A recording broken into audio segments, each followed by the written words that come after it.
It's time for Security Now. Steve Gibson's here. We'll take a look at the newest Firefox, what's new, a little bit about Mountain Lion OS 10 and its security features, and we'll hear from Paul Vixie, the guy who practically invented DNS, talking about why his company, ISC, helped the FBI take over servers to protect people infected with DNS Changer. Paul explains all next on Security Now.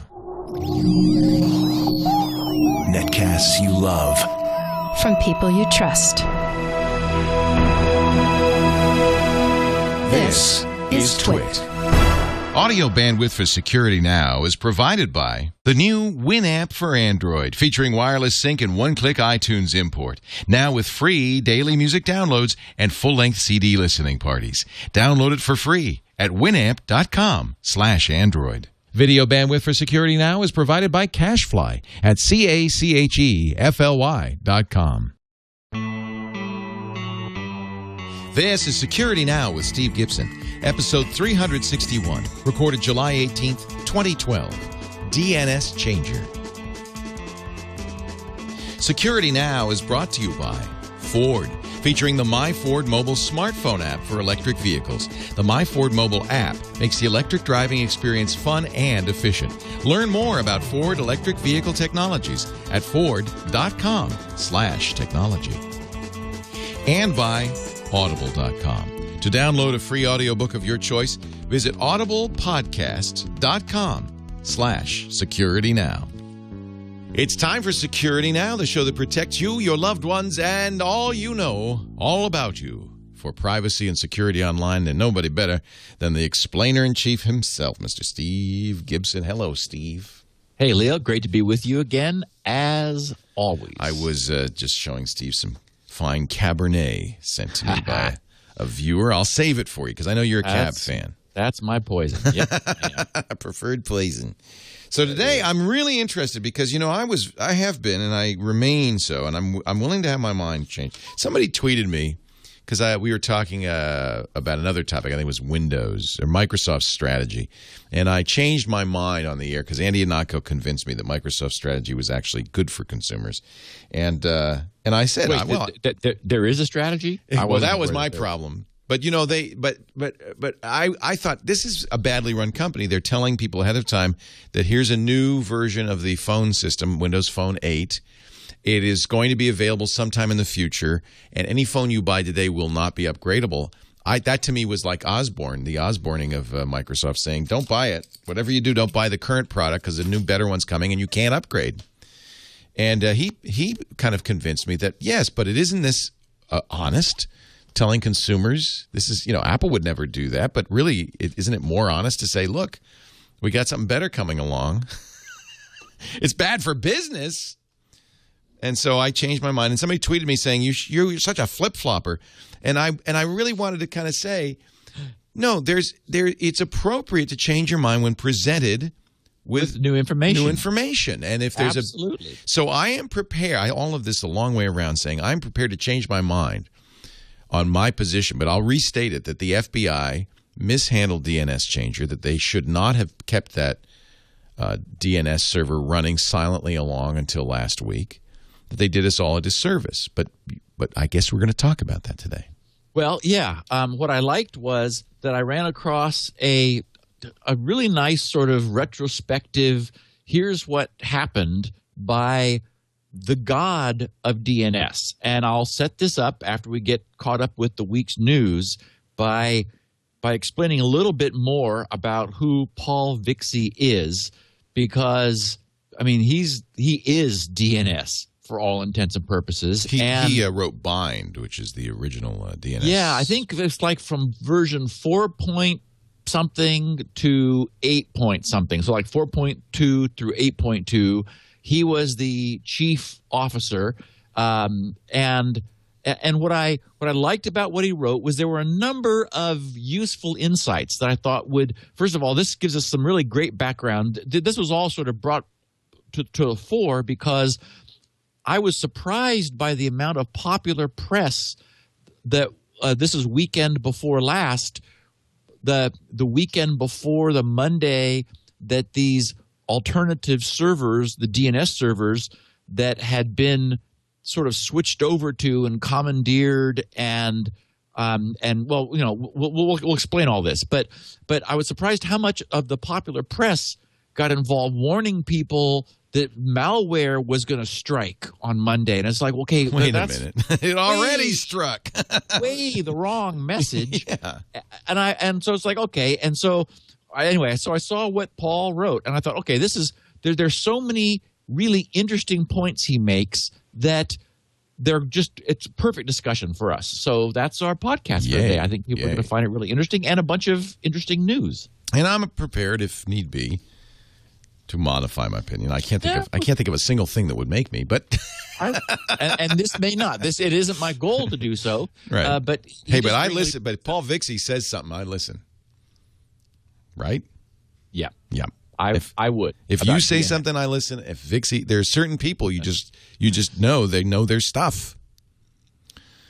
All right, before we go any farther, though, let us talk briefly about our friends at the Ford Motor Company. I want you to go to Ford.com/technology today and take a look at the amazing technology that Ford is building into all their vehicles right now. Technology like the incredible 2012 Ford Focus Electric, which is available. The first Ford all-electric vehicle that's widely available. They did something called I think it was a Transit, which was for local deliveries, things like that. But now they've got this amazing 2012 Ford Focus, the beginning of an entire line of electric and hybrid electric and plug-in electric vehicles. This one's all electric, the most fuel-efficient 5-passenger vehicle in America. Excuse me, Google Chrome is bugging me. If anybody knows why Google Chrome does this, it wants me to go through my entire keychain and give it permission one by one. That's why I stopped using Chrome on the Macintosh. So let me I apologize. I'm going to have to interrupt this ad. We interrupt this ad for a word from Google Chrome. Go away, Chrome. I'm going to force quit it. Thank you. And continue on. Yeah. The 2012 Ford Focus, available now at EV-certified dealers. By the way, big tax break, big federal tax credit in most cases for this. But here's the thing I thought was very interesting. Ford, you see companies do this. You know, we're going to do a demo to give you an idea of what an app should look like. Ford has actually written its own app for the Focus Electric. This will be part of all of their electric vehicles and plug-in hybrid vehicles, too, as they come out. For BlackBerry, for Android, for iOS, it's the MyFord mobile app. And it goes along with the MyFord mobile website. And it allows you to take advantage of all sorts of cool features of the car built into the vehicle, like the value charging feature powered by Microsoft. Based on your local utilities participation, Ford customers could take advantage of off-peak or reduced rates from the utility. You just press a button and that's what happens. It charges at the cheapest time. In fact, you can see how much money you've saved. This app will keep track of how much money you've saved in fuel, how much CO2 you've saved. You can condition. I should go back and let me pause this video because this is kind of cool. The go times thing. Let me see if I can find this. You could tell your car, hey, I am going to be driving at a certain time, and I want you to precondition the car cabin. So at to 72 degrees or whatever while it's plugged in. There's just so many cool features in here. I want you to give it a try. And when you look at the Ford Focus, this is cool. Look at this. It's got an LED ring around the charging station. So you could go out in the garage and you could see the state of charge on that ring, but you can also see it on the app. It'll tell you. It'll tell you how it's going, how the charge is going. This is just really cool stuff. It's the idea of taking a vehicle and making it a platform for the latest technology, for smartphone technology. The big screens in there that allow them to do change controls on the fly. Look at this brake coach. There's a driver's ed feature that teaches you how to get the most out of your electric vehicle. Just on and on and on. Ford.com/technology. That's the website to visit to find out more. Or visit your EV-certified Ford dealer and bring your smartphone so you can try it out today. Thank you, Ford, for your support of safety and privacy online with Security Now. Mr. Gibson, let us get underway. First Firefox 14 came out, and I knew I knew you would jump on this. This is so cool. Go ahead. So we're we're now seeing a chain of releases from the Mozilla folks. Instead of having, I know Firefox 2 we had for a long time, then 3 finally, then with 4 they began to accelerate their release schedule. I did see an ex-Mozilla person, and I don't know what cross he might be bearing or what axe he has to grind, complaining, saying that this new approach that the Mozilla team has taken is lowering the quality of the product, as if they're trying to keep up with the release rate of Google's Chrome browser. We're from our client standpoint, from the standpoint of users, I see nice things happening. So we got 13, which then jumped to 0.0.1 when they fixed a couple little release things just recently on June 5th. So 6 weeks later, we moved to 14. Now, what 13 gave us was the ability for a new tab to show a series of most visited thumbnails, and the Speedy protocol was enabled by default. And I ought to mention that a number of people tweeted me about Speedy apparently not being as speedy as we thought. It was one observation from sort of a grumbly old guy who seems to not be very happy with where HTTP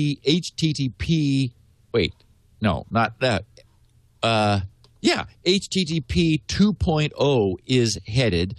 There are a number of sort of converging programs, and there were and in this posting he attacked all of them on differing reasons, and he did have specific things that he needed from HTTP that Speedy wasn't providing. And it's like, okay, well, sorry, we didn't provide what you wanted. So, I just think it's good that it's there. It is the case that you can support the protocol and not get a lot of the benefits until you deeply support the protocol. That is, there really needs to be a little bit more engineering going in than just adding a few of Speedy's features. And, that's certainly what Google did when they were developing it in order to get a sense for what it could really do. So, it doesn't cost us anything. It's like, okay, so now it's enabled by default from Firefox 13 on, and certainly is supported by Google's Chrome.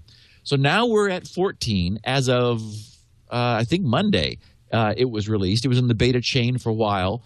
And as I understand it, they've got a number of major releases sort of moving along over time. One of the headline features of 14 is that it now supports Google's searches up in the, they have some funny name for it, the Wonder Bar or something. I can't remember what they call it. The Awesome Bar, I think is what the Awesome Bar, right. Yeah. It's like, okay, well, I guess that's more awesome than not having it. Anyway, they're now, since Google robustly supports HTTPS, Mozilla's all of the searches that it's doing for you in the Awesome Bar are SSL protected. That's so nice. That's actually nice. Great. I mean, it would be nice if they just turned SSL on everywhere, but I guess that's asking too much. Right. Well, you need to know that you've got it over on the other side, that is on the server side. Otherwise, attempting to SSL when not being instructed to can really slow things down, because you're going to fail. You're not going to have a certificate. So then you got to back off and so forth. Yeah. Also, it's sort of in a bug fixy thing. They're now offering full screen support for Firefox under Mac OS X Lion. Yay! Which they didn't have before, especially since you were just saying a second ago that you were backing away from Chrome. I've been using Safari because Chrome is slow and buggy on Mac OS X, and so I'm trying Firefox 14. I made it my default browser today, just to see.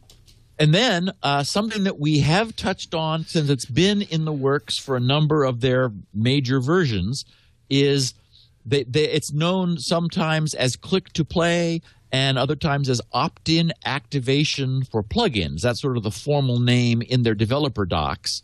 And it's at the preliminary stage now with a release target for version 16, so a couple more, obviously, major releases from where we are at 14. It's disabled by default, but once again, you can go to about:config. Anyone who wants to play with this, the idea is it's giving us, for the Firefox users who really do want the sense of and the reality of more control over their web surfing experience. So what I recognize clearly is that we're all not cut from the same cloth. There are people who just, they're not into security. They're not into the experience of using the internet the same way probably listeners to this podcast more tend to be. Those of us, for example, who are using NoScript and don't mind saying, okay, wait, this website doesn't seem to be working right. Let's, enable scripting and see if that fixes it. So that we're in general not surfing with scripting enabled. Now, natively in Firefox, you'll be able to not surf with plugins enabled, like Flash, like Java, and anything else that is an add-on to your browser, unless you selectively enable it for a page, and you are now able to do per site enabling, so that you could say, well, when if I have a plugin that Google wants to run, then fine, I'll allow Google to do it, but not if I'm randomly surfing around the web and get zapped. And in fact, we'll be talking a little bit later in this podcast about a new multi-platform Trojan, which has been found, which infects Windows machines, Mac machines, and Linux machines. It said equal infecting opportunity Trojan. So there's obviously some benefits to not running with plugins going all the time.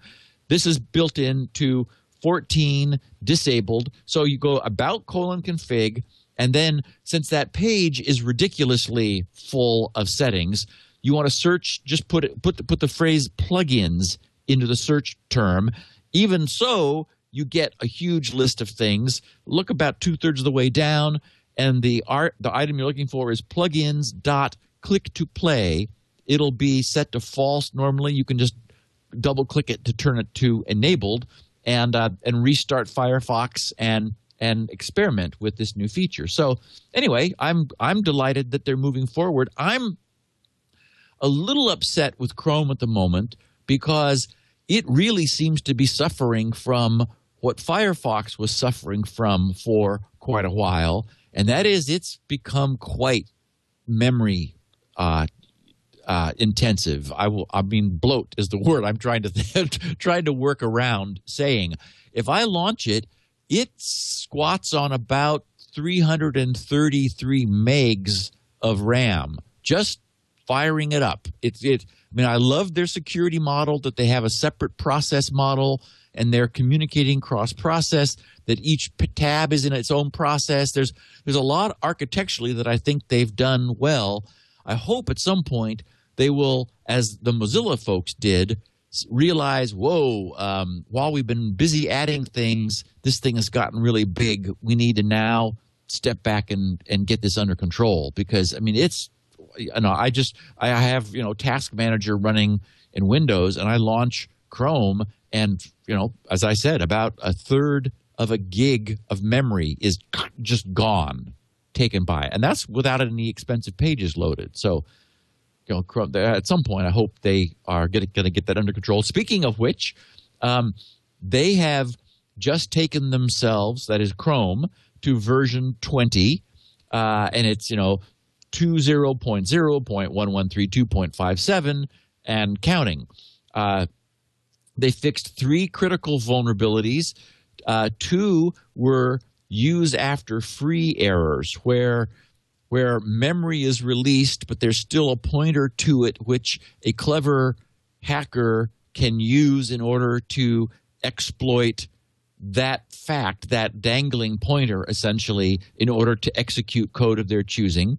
There was also something that they described as a layout height tracking bug, which they called a critical vulnerability. So somehow someone clever found a way to do that. And in fact, the guy's handle is MAIUBIZ. He's someone who has found many bugs in the past. And I had forgotten that they have a security hall of fame at chromium.org. And they really do pay out. The top two guys who have been finding bugs have earned for themselves each $60,000 by finding and reporting. That's not bad. You could make a living doing that. It is. And in fact, just for these three critical vulnerabilities, this MIAUBIZ guy, who's number 3 on the Hall of Fame, although he's ranked there with a bunch of others, who also have made $10,000. For these three, he received $8,000. And I don't know whether that 1,000 was updated in the Hall of Fame list yet. But so, yeah, there are guys there who have made $60,000 thanks to Google's paying people for finding problems, which I think is, effective for them. This also includes some stability improvements for the browser, as well as updates to the Flash Player plugin. The Flash Player plugin? Okay. And their JavaScript engine, V8, has also been improved. So, cool. They continue moving it forward. And just after the podcast last week came to the news was the fact that Yahoo lost control over 450,000 logins for their voice messaging service. And they, of course, learned the way these companies do these days, unfortunately, because their customers' email addresses and plain text passwords were posted publicly.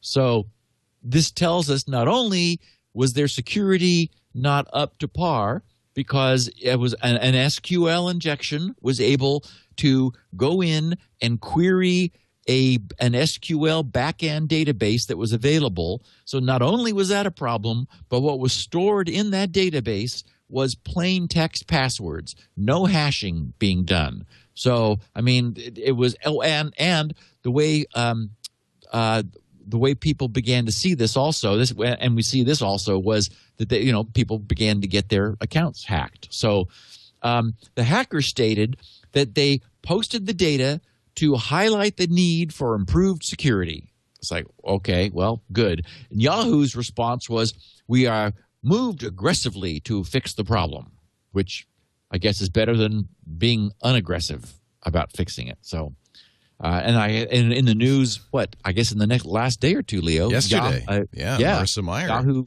has acquired a new president. And that's actually very exciting. It's a daunting task. I was going to say, don't you think it's too late? I don't know. It's so funny. Technology companies, up and down, up and down. It's very volatile, and I think that that's right. Yahoo is still a strong property, and having somebody like Marissa Mayer at the head, there's a lot to do. But I think she can bring. She's such a marquee name. Yeah, it's a shock. Frankly, nobody had talked about her at all, and we don't know how it happened. But I think this is it's the best possible scenario for Yahoo. Let's put it that way. Yeah. Let's hope. Here's a really interesting scenario that I thought is also a perfect cautionary tale for our listeners.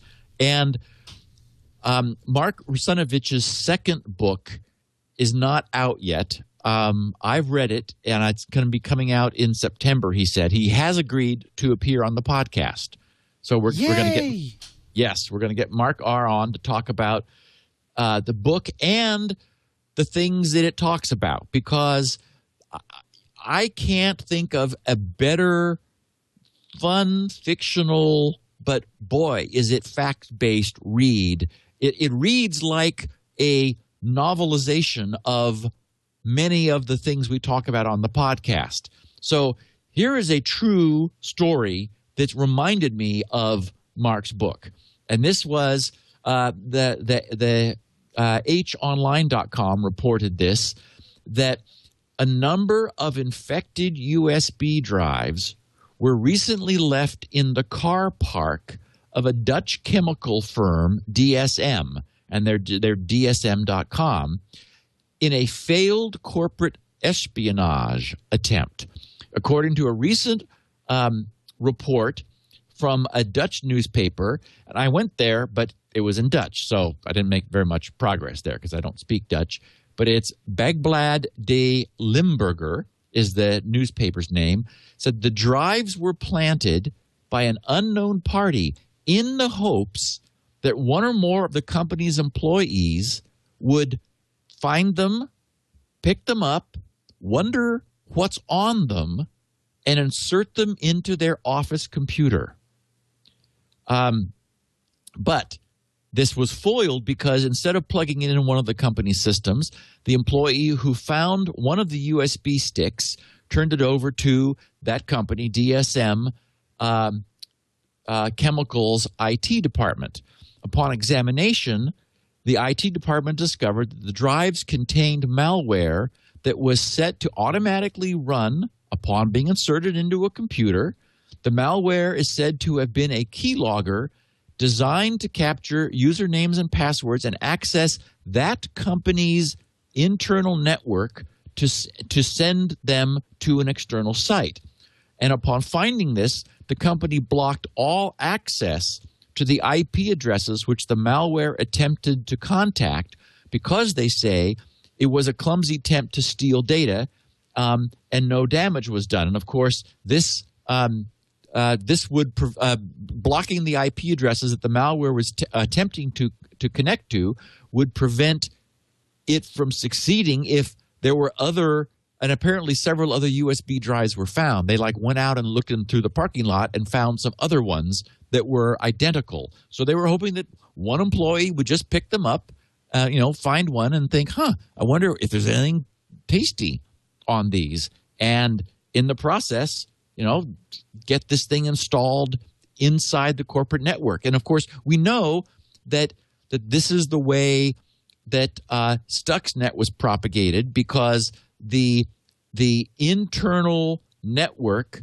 that was being used by the Iranian nuclear enrichment process was deliberately isolated. There were no networking connections, yet that didn't stop it from jumping from using a USB drive, and the zero-day exploits that Stuxnet was using at the time allowed it to jump the so-called air gap over to those systems and wreak the havoc that it was designed to. So, but this is the kind of thing going on. At the corporate espionage level is, let's just toss some USB drives around and maybe we'll get lucky, and if not, we'll send targeted email or whatever it takes in order to get inside this company whose network we want to be in.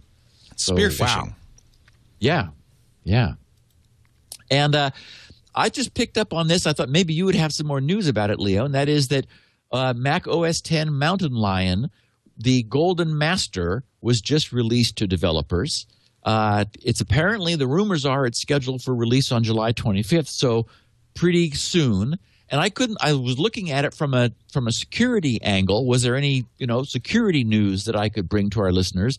And all I really saw was more UI sort of things where they're continuing to move OS X and iOS closer together, mostly by moving OS X closer to the feel and features of the iOS platform. The big change, and by the way, of course, no one knows dates, but they have said, Apple has said end of July, so it will be, without a doubt, in the next couple of weeks. And the 25th seems reasonable. They have an earnings call on the 24th. Last time, they announced the Lion would be available the day after the earnings call, which this time would be the 25th. And I did hear that there was some employee announcement that went out saying, plan to work late on the 24th. Those are pretty much useless. Oh, okay. Take it as a veteran Apple watcher, because they do overnights all the time.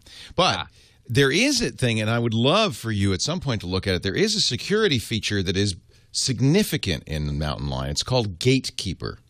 Okay. And there's a couple of very big changes, but the key to Gatekeeper is that from now on, you will have a setting on all OS X devices that control what's installed. So it's going to be a little bit like iOS or Android, and by default, you'll only be able to install from the Mac App Store. You have a box that says Mac App Store and identified developers, and Apple will have a certificate situation, a public key crypto certificate identifying developers, or the least secure, of course, the way it is now. You can download anything, anytime, anywhere. Free for all. Free for all. So I think this is really great. I'm not sure what the default setting is. The way it's marked on their Apple website is the middle setting, which is actually probably what most people will want, which is either buy it from the Mac App Store or by a developer with a certificate. So malware, of course, unless they can figure out a way to hack their certificate situation, will never have a, real identity. Right. So this is, I think Gatekeeper is going to be a significant security feature, and they are now requiring developers who want either to be in the App Store or a certificate to identify ahead of time what kinds of access to the operating system they want. There'll be sandboxing. And if you do not identify, you won't have, for instance, let's say you want to have access to the file system. This is major, huge. Major changes. And we've talked about the sandboxing in OS X before, right? And so they must be moving it forward. In effect, they're going to kind of somewhat require it. You'll have a choice. They're also, let's see, I think that they are adding address randomization. I don't know if they had that before, but they certainly will have it now. The address space, data space randomization. Yes, ASLR. What I remember was that it was not as robust as it could be, and that they were going to be increasing it to make it more useful somehow.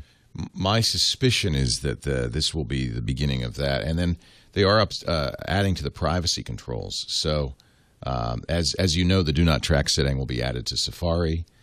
Not by default on, but it will be there. And you can limit or block cookies and limit website access to location services. I think they're going to have a built-in password generation assistant.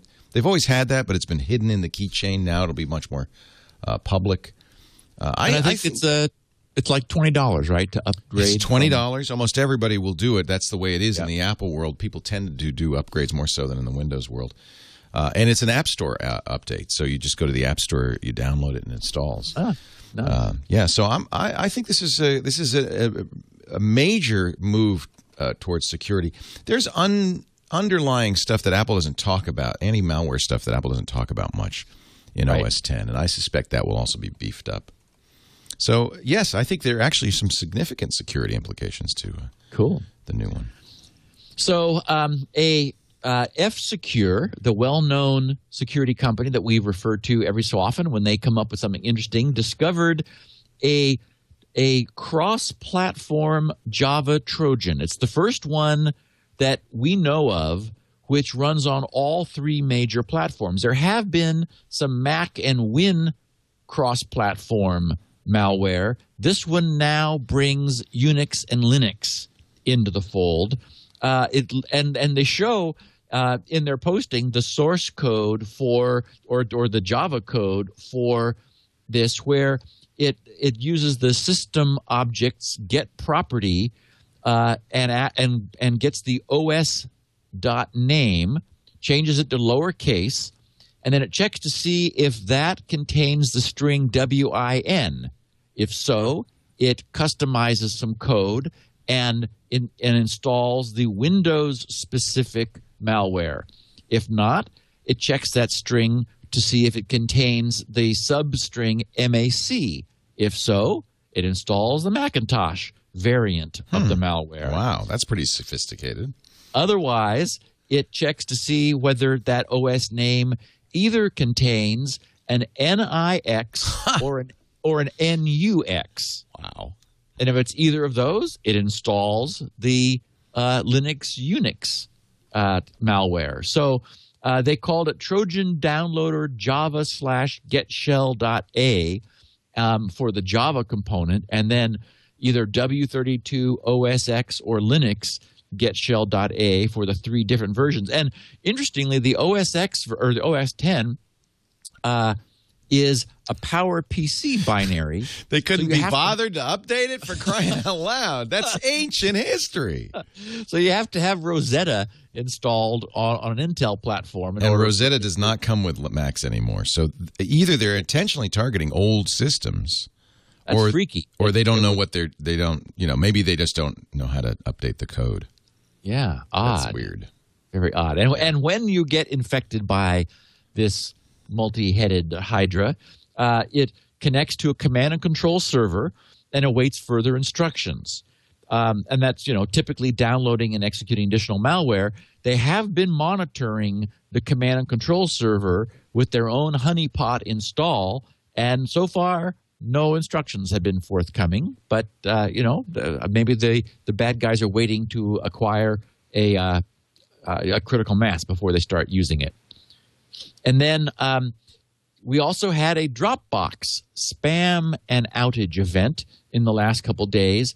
European Dropbox users began receiving gambling casino spam to email accounts which they only used and set up just for Dropbox accounts, which was, of course, the canary in the coal mine that, somehow email accounts got loose from Dropbox.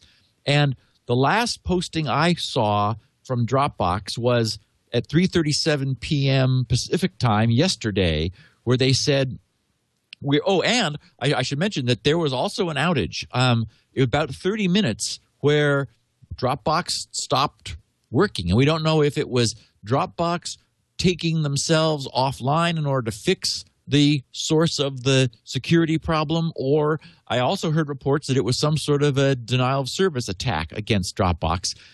So at this point, things are a little bit muddy because this has just happened. But the Dropbox PR face said, "We're aware that some Dropbox users have been receiving spam to email addresses associated with their Dropbox accounts. Our top priority is investigating this issue thoroughly and updating you as soon as we can. We know it's frustrating not to get an update with more detail sooner, but please bear with us as our investigation continues."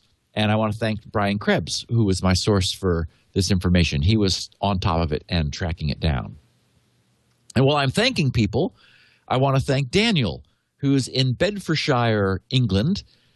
He said, "Hi, Steve, Leo. I've been listening to you guys since the first episode and want to thank you and Leo for making my journey to work so much more enjoyable. I bought a copy of Spinrite many years ago in support of your podcast, but never had the opportunity to use it. Well, it finally happened. My hard disk failed. And rather than worry about data loss," and he said, parens, "fortunately, I use Carbonite," he said, "I immediately went looking for my copy of Spinrite. I popped it in, and 2 hours later, I was up and running again. So yet another hard drive saved. Thank you for a wonderful podcast and building an HDD recovery tool that does what it says on the tin for a very affordable price." Does it come in a tin? No. I like the idea, though. I love want to put it in a tin. Love the jargon. And then in Bedfordshire, England, he says, "Keep calm and carry on. Best regards, Daniel." Isn't that great? Daniel, thanks for the report. Well, before we get to our Paul Vixie conversation, I'd like to, if you don't mind, just mention our friends at Audible.com. Haven't had an Audible ad on the show in quite some time. And we still haven't got you listening, have we? We got to work on it. I'm just not a listener. I'm a reader. Yeah. Well, there are those who listen. Well, and I don't really have, I can really see like commuting. If you're a commuter, that's what our podcast audience keeps telling us they're doing. Exactly. Just like Daniel. So many of our listeners and are absolutely listeners to podcasts. And I think probably many of them are also Audible subscribers. But if you're not, I invite you to give Audible a listen, so to speak. We have a way you can do that very easily at audiblepodcast.com/security now. We can set you up with a Audible account, it's good. The gold account is what we'll be getting you. And that the nice thing about this is the first month is free, so that gives you it's a book a month account, so that gives you a month free of Audible.com, and not a bad idea to take advantage of this. Get a book for free. Browse around. Here's my suggestion: how you should do this. Browse around Audible for a little bit and look at all the titles. It's a lot to see. There are 100 and some thousand titles in here, and all kinds of stuff. There's history. I listen to a lot of history on Audible.com. I really love the variety of history. But there's also, let's see, there's history, there's nonfiction, there's fiction, there's sci-fi. Yeah. Yep. In fact, your favorite, the Honor Harrington series, I believe is complete on here. Let me just check. If there are 57 books, then it is complete. Well, there are not 57 books, but sometimes it seems. How about 14 books? I think that's the number. That's the full number. Yep. David Weber's amazing series. So that would be a good choice. I know a lot of you are, in fact, sci-fi fans, but there's all kinds of stuff. Here's a dramatization of Macbeth. Spy to Lie. Former CIA officers teach you how to detect deception. There's a lot of security stuff on here as well. So here's the deal. I'm not going to tell you what to listen to. We recommend Audible books all the time. But I am going to invite you to visit the site, browse around. There's even, I know many of you are Harlequin romance fans. There's no bestsellers, award winners. Everything on here is great. I guarantee it. You can preview before you buy a book, and so I think that's probably a good idea. Listen to the reader a little bit. Let's see here. Rich Dad, Poor Dad. What the rich teach their kids about money, that the poor and the middle class. See, this would be useful. Offered me the choice of contrasting points of view, one of a rich man and one of a poor man. So you can listen to these on the site for a little bit just to see if you like it. Here's a good one. What the most successful people do before breakfast.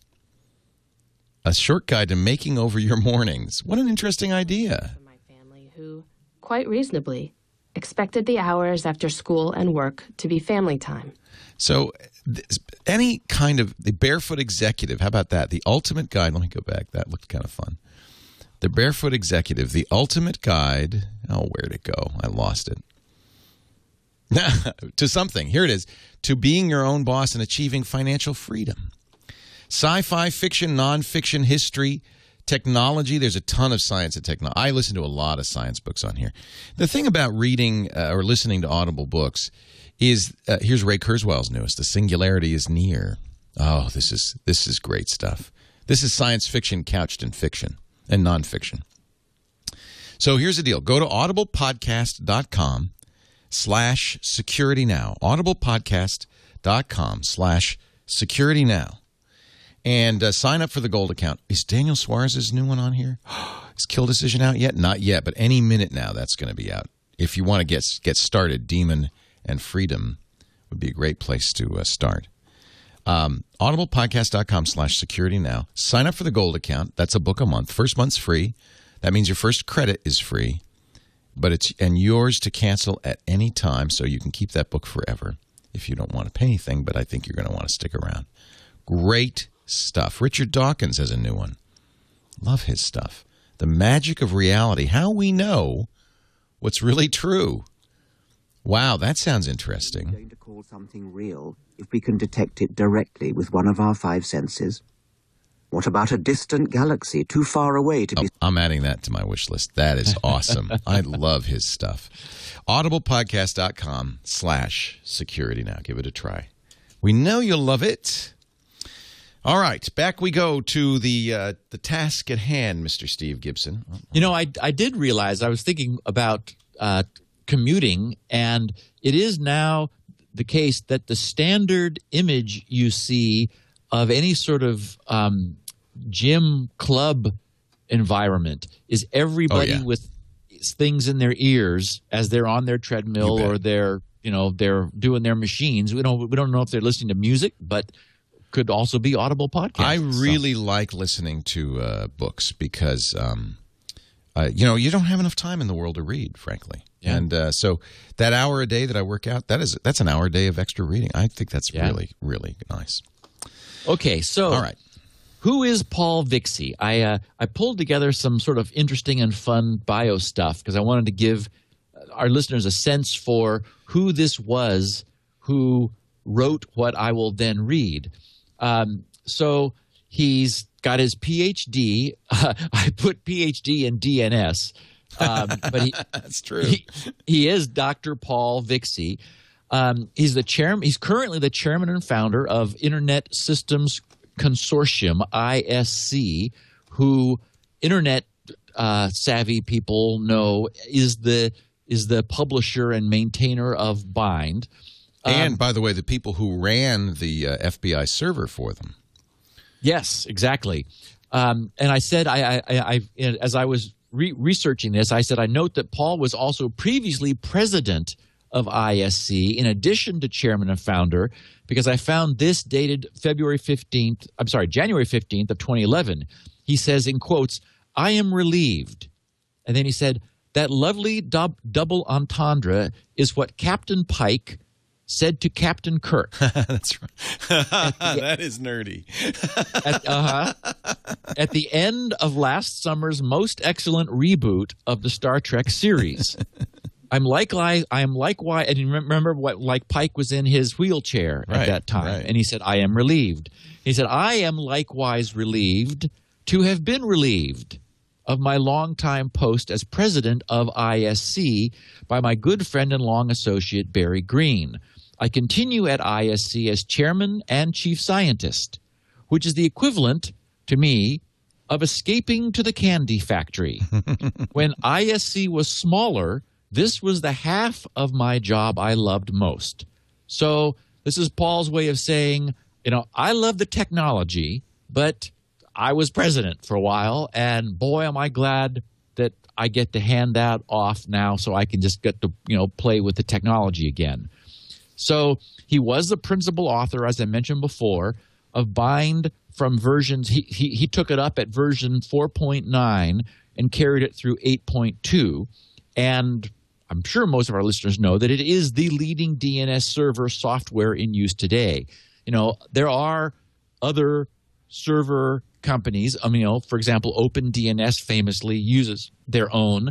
Microsoft got into the game late, but the big DNS servers, the big iron DNS servers, they're universally running Bind. It is like it's the gold standard. Paul was the principal author of the DNS RFCs. He did RFC 1996, which is the DNS Notify RFC, which provides a means for a DNS server to notify one that is authoritative to it that it's got changes in its records. RFC 2136, which is the DNS update spec. RFC 2671, which is eDNS, our DNS extension fields and how they're handled. Then he co-authored 1876, which is DNS LOC, 2317, which is DNS for CIDR, where you don't just have networks that are A, B, and C class, but you have flexible masking so you can sort of tune networks to whatever size you want. And RFC 2845 for DNS TIG. So, he's really been into it. And I found another little thing written about him that says he served as president of MAPS, PAIX, MIBH as CTO of AboveNet, MFM, and on the board of several for-profit and nonprofit companies. He served on the Aaron Board of Trustees since 2005, where he served as chairman in 08 and 09, and is a founding member of ICANN, the Root Server System Advisory Committee, RSSAC, and ICANN Security and Stability Advisory Committee, SSAC. Vixie has been contributing to Internet protocols and Unix systems as a protocol designer and software architect since 1980. So, 32 years? He's considered the primary author and technical architect of Bind 8, which was, for those who don't know, a major rewrite to like bring it current. And the open source projects do, if they have a really long history, they tend to get a little crufty over time. And so every so often you have to just say, okay, wait a minute, we're going to take everything we've learned and we're just going to start again. And so it was time to do a major rewrite of the server platform. And he hired many of the people who wrote Bind 9 and the people now working on Bind 10. So he's really steering the future of DNS on the internet. And then in something completely different, but I just thought this observation was interesting, I found where he had written something sort of sad, but it demonstrates that he does have his finger on the pulse. He wrote, "Most new domain names are malicious." He said, "I'm stunned by the simplicity and truth of that observation. Most new domain names are malicious. Every day, lots of new names are added to the global DNS, and most of them belong to scammers, spammers, e-criminals, and speculators. The DNS industry has a lot of highly capable and competitive registrars and registries that have made it possible to reserve or create a new name in seconds and to create millions of them per day.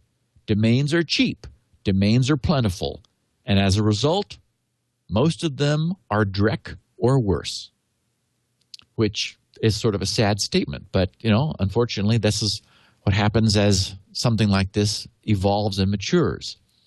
So, on March 27th, Paul wrote of his experience with DNS Changer. He said, "Takedown. One fine night in November 2011, I got an opportunity to get my hands dirty working on a project for the United States Federal Bureau of Investigation, the FBI.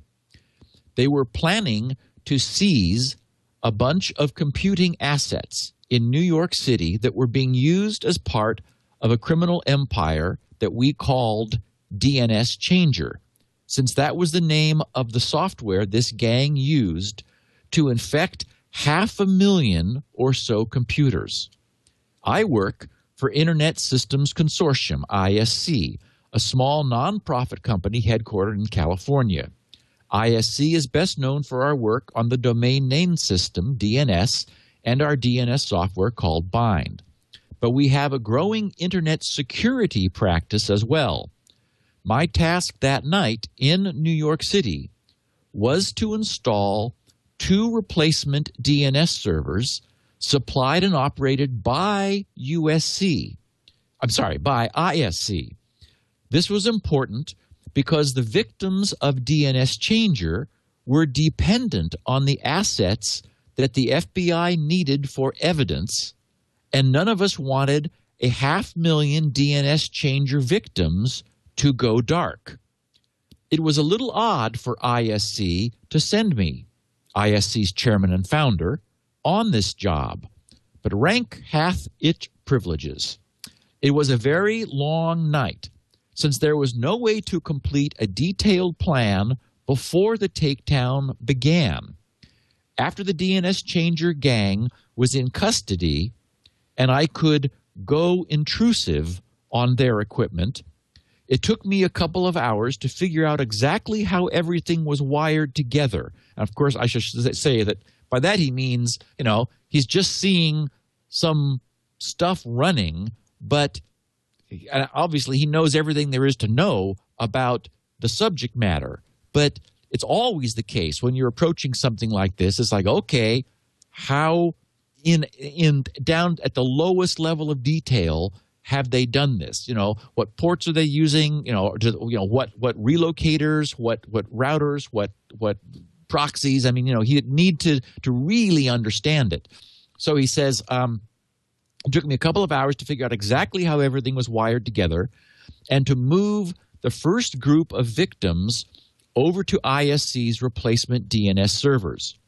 It then took a couple more hours to move and test the rest of the victims.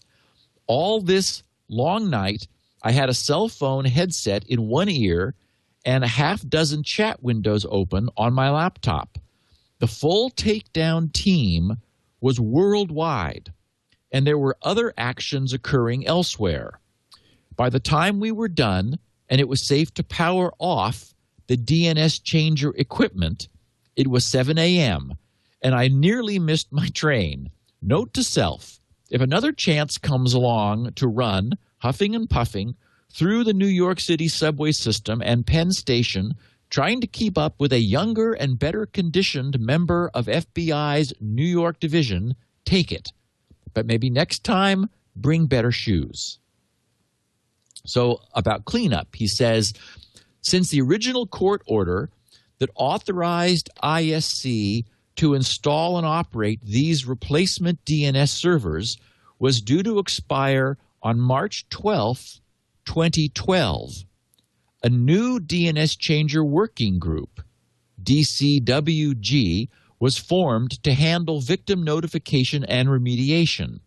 We had roughly 4 months to identify and notify 500,000 or so DNS Changer victims and to help these victims clean up their infected computers.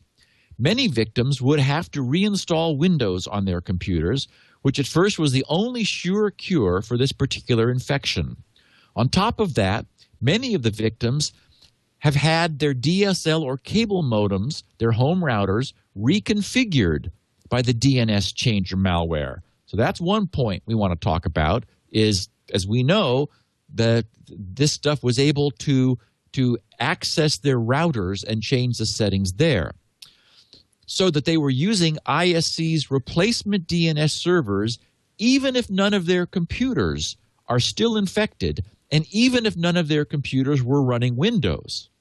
Most Internet users do not have the skills necessary to check and repair the configuration of their home routers.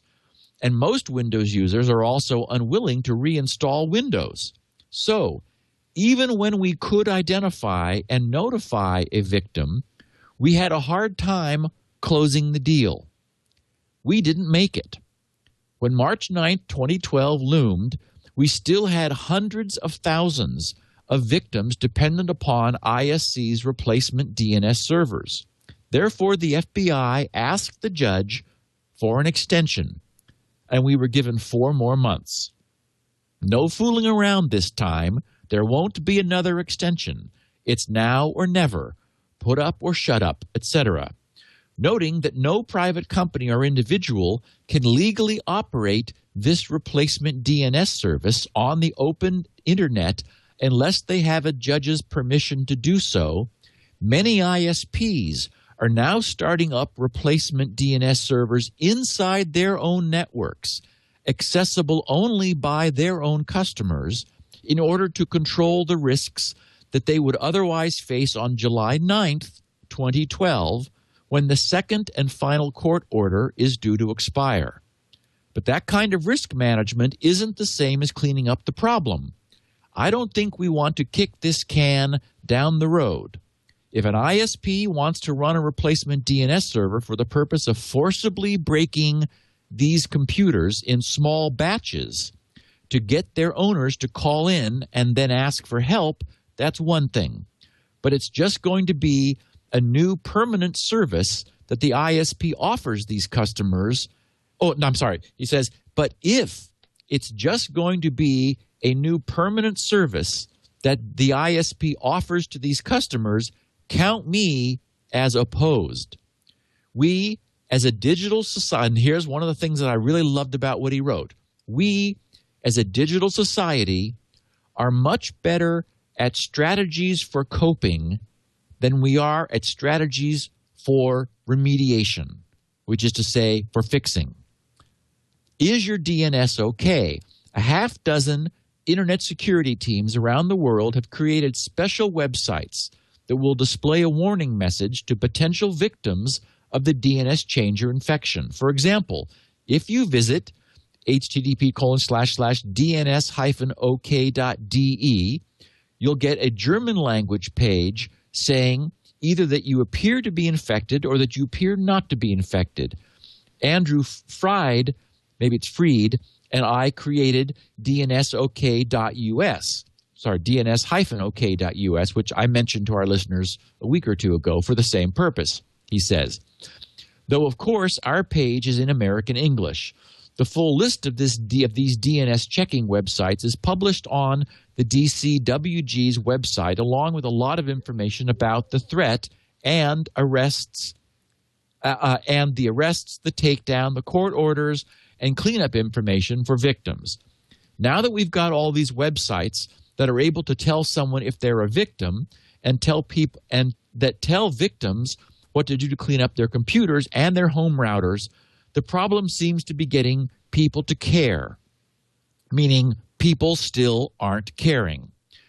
Internet users are endlessly bombarded with warnings about their security and with offers of services and software, some of it apparently free, offering to make their computers healthier. The victims of DNS Changer are by this time jaded or overwhelmed or both. The internet seems to be a very dangerous place, and most internet users probably feel that they could spend more than half their waking hours just installing patches and responding to warnings, unless they just put their heads down, ignore all that noise, and try instead to get their work or play done. I'm sympathetic to this mindset, says Paul.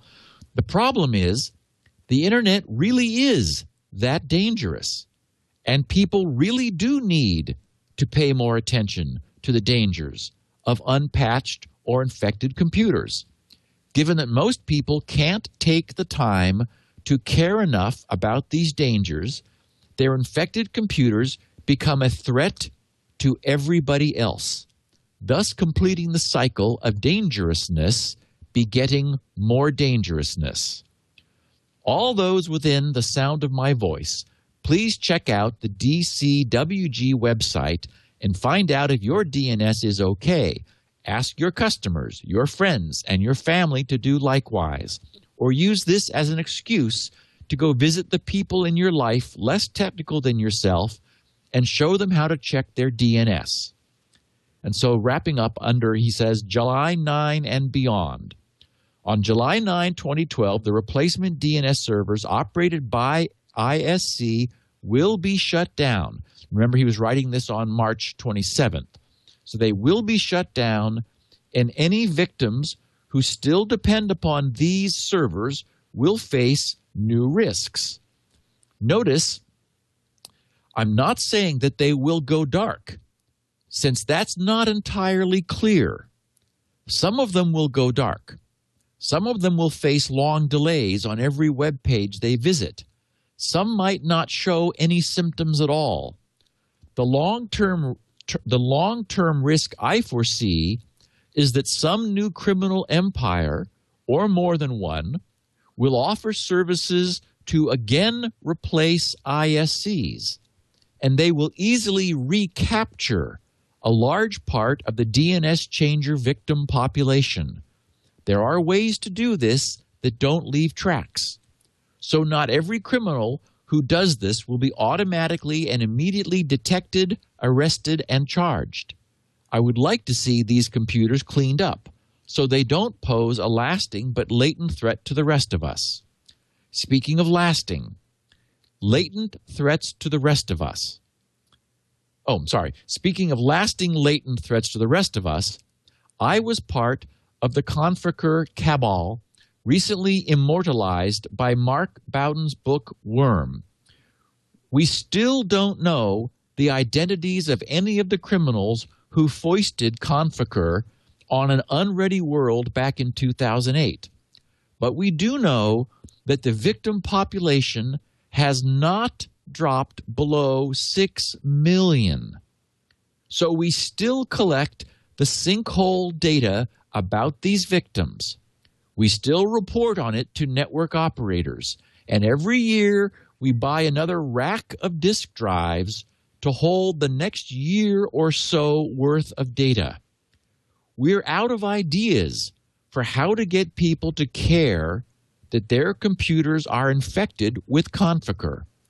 These victims seem to feel that they have more important things to worry about. My gut feeling is that they're wrong, but I can't seem to prove it. My other gut feeling about this is that we, as a digital society, are doing this all wrong. Paul Vixie. So there's a lot of things to think about there, Leo. Absolutely. Absolutely. I still think you did the wrong thing, but that's... What's interesting, I was working with Jenny, setting up a new laptop for her. Hers was just getting old, and I wanted to get her set up with a new one. And we were sort of inventorying her existing one. I wanted to, in setting it up, not reinstall things she didn't use any longer. And it's funny because we were sitting side by side and dialog boxes were popping up, which her immediate instinct was to close them, say okay. And it was educational for me because, I read these things. I know that there's something that I'm being told, and I wanted to know what it was. But I mean, Jenny is not a computer person. She just wants to write her novels and screenplays and, as Paul says, get on with her life. And so this is all just intrusive for her. And she sees it as something she clicks OK to in order to, just get on with what she's doing, which I'm sure, she's representative of the majority of PC users. As Paul writes, somehow we haven't done a good job of this. Somehow we have, and again, the listeners of this podcast are with you and me, Leo, but they represent the people, the broader, this narrower audience, this group who are the influencers of, they're the people whose voice has been reached by Paul and through this podcast. And, they're the tech support for their families and their neighbors and their coworkers. And doubtless they see this as you and I do, that, there's something not right about unfortunately about the way this is working.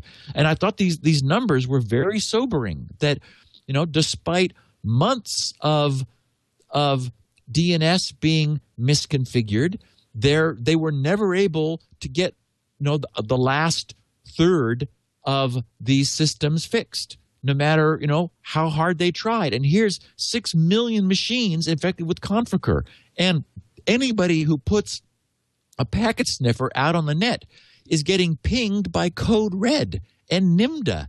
They're still out there scanning the net, trying to infect machines. I coined the term, as a decade ago, IBR, Internet Background Radiation.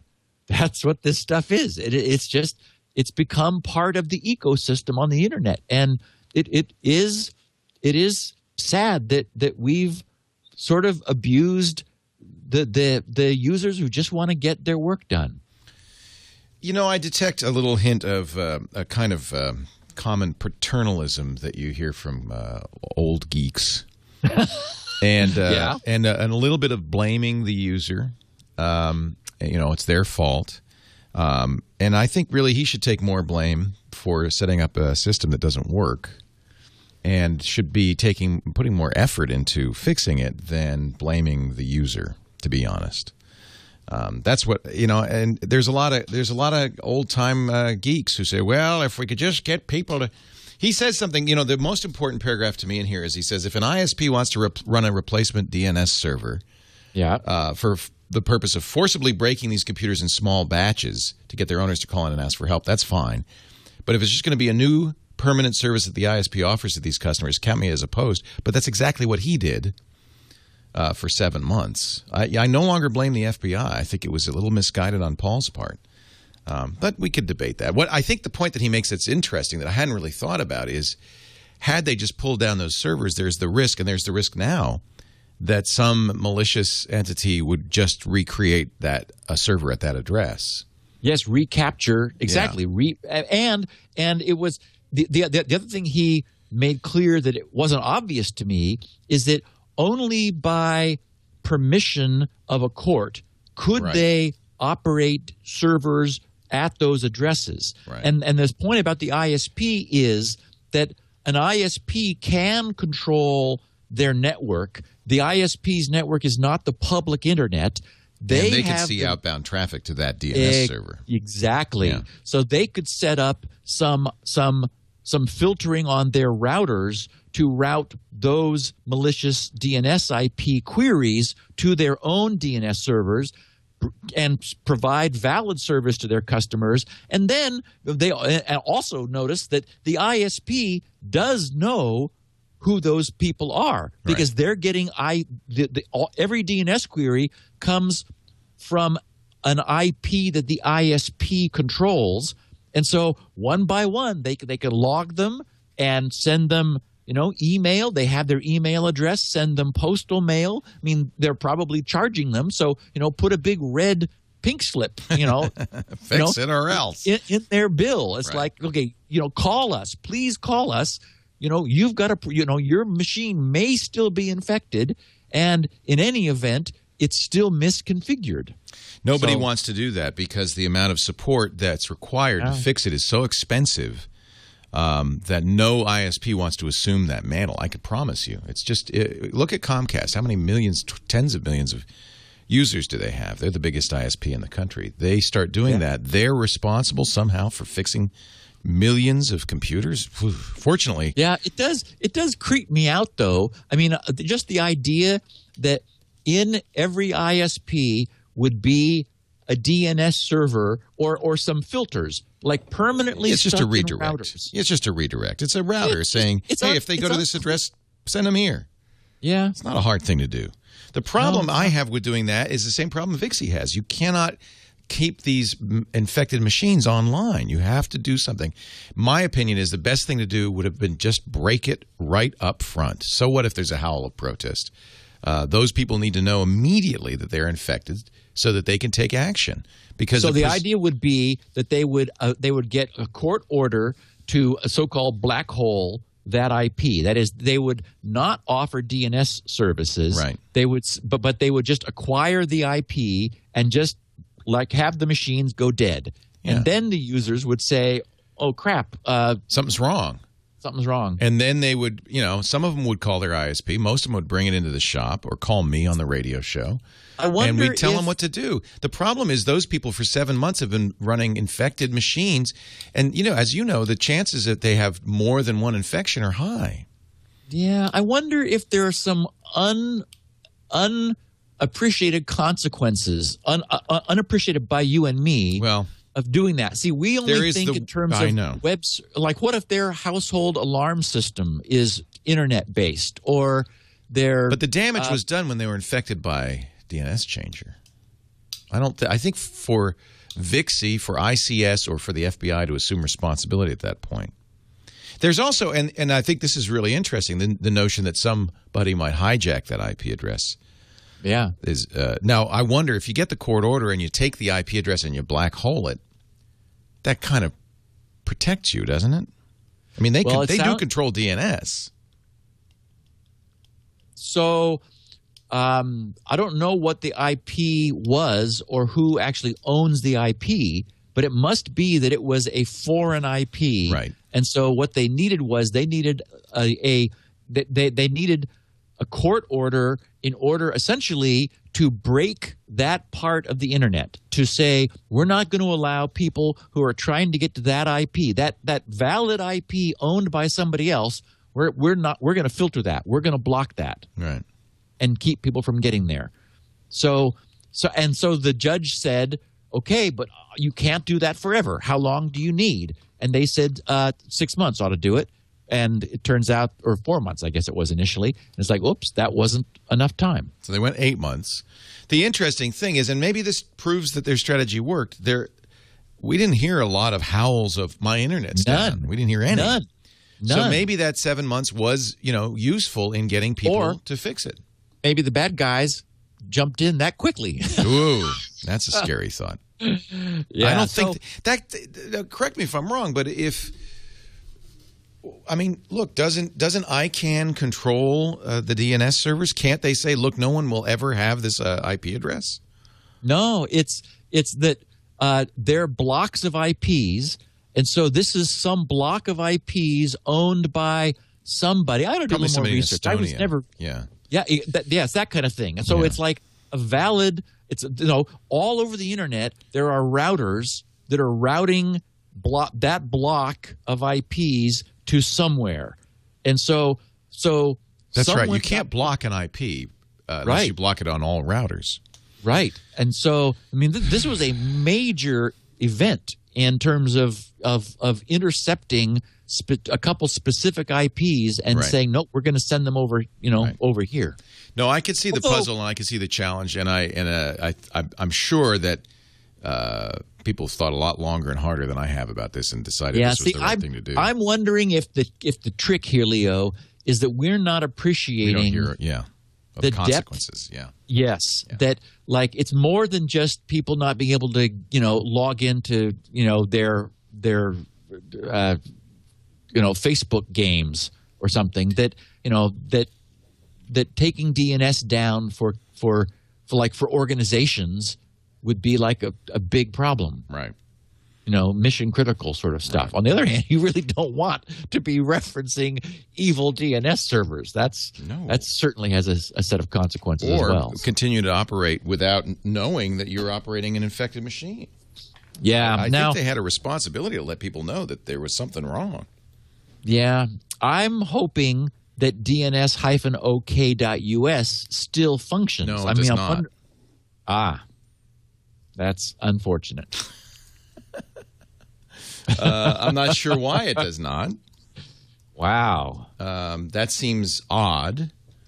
If you go to DNS-OK.us, this site can no longer determine if your system is infected.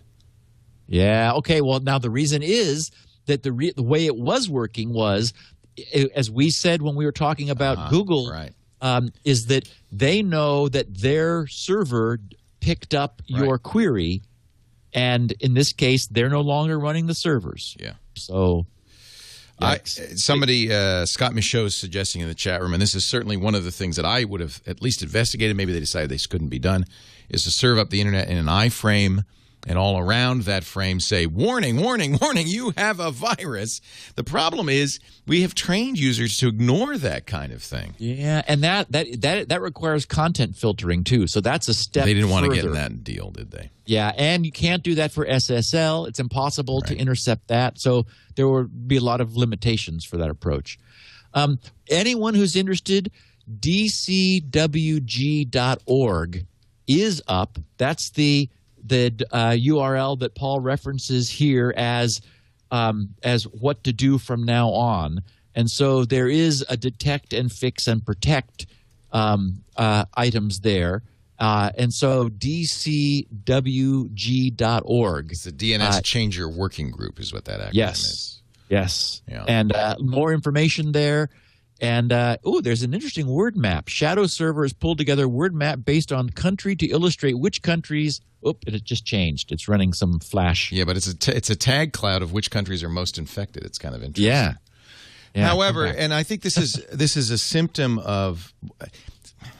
See, I think that the problem is that these engineers don't really understand users. For instance, if you click the the detect button, it sends you to DNS-OK.us, which can no longer detect. So they didn't bother to update this page. Yeah. Wow, the United States is the biggest tag by far. Yeah, but it was still 70,000 out of 300,000. It wasn't a majority. It was a plurality. Okay. If you go to the fix page, it's okay.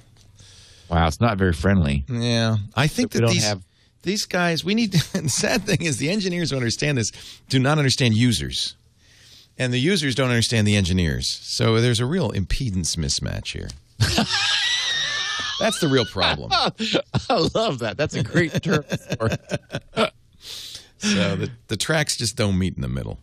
Yeah. So I don't know exactly what the solution is. I would say if I were Paul Vixie and company, I would take this as a huge wake up call because they don't want to have to ever do this again, and they need to figure out what's broken and fix it. Well, everything's broken. That's the problem, isn't it? It's an intransigent problem. Really? It really is tough. I mean, when my mom is typing http:// that tells you something, this system was never designed for the applications it is seeing. We're just sort of limping forward.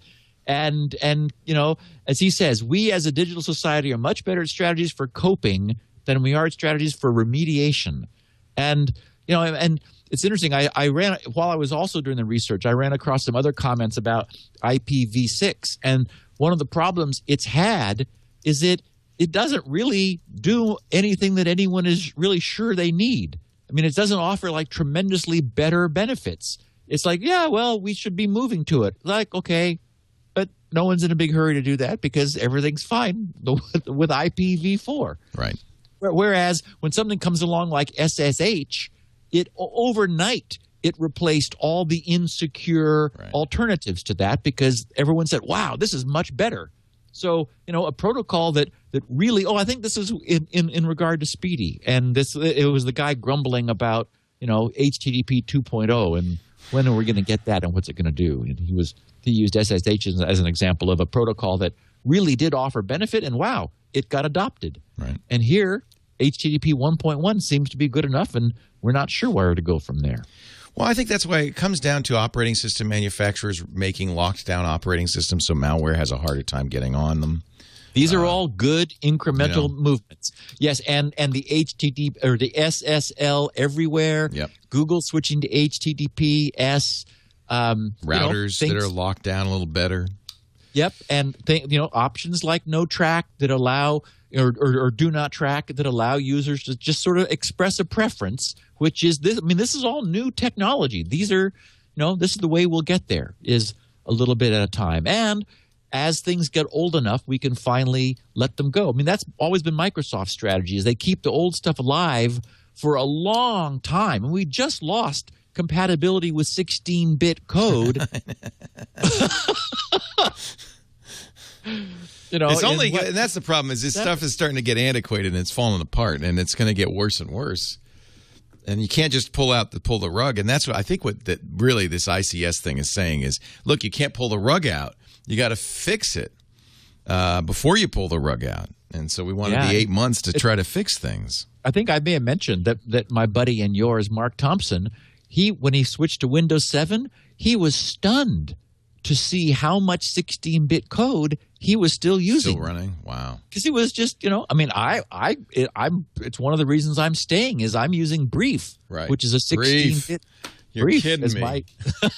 That's a DOS program. Hey, I can wave my BlackBerry in front of the camera, Leo, and you'll see that I'm really a dinosaur. Gibson uses DOS. Yep. Steve Gibson does this show every Wednesday, 11 a.m. Pacific, 2 p.m. Eastern Time. That's 1800 UTC. Watch live. The chat room and I talk back and forth, and it's a good way to kind of be part of the show. But, of course, we make on-demand versions available always after the fact, both audio and video. In fact, Steve has an unusual version that only this show has. Two things, really. He has a 16-kilobit audio version for really small downloads. One-quarter of the size. Yeah, and transcriptions, which are great if you like to read along. He also has a lot of other stuff, including Spinrite, the world's best hard drive maintenance utility, right there at grc.com. You must go there and get it. You can follow him on the Twitter at SGGRC. And we make the larger files, audio and video, available at twit.tv/SN for security now. Or, go to iTunes and subscribe.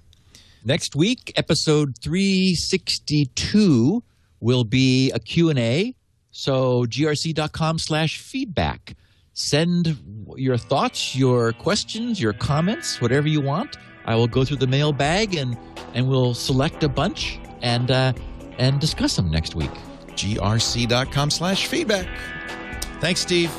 Thanks, Leo. Have a great week. We'll see you next time on Security Now. Righto. Security Now.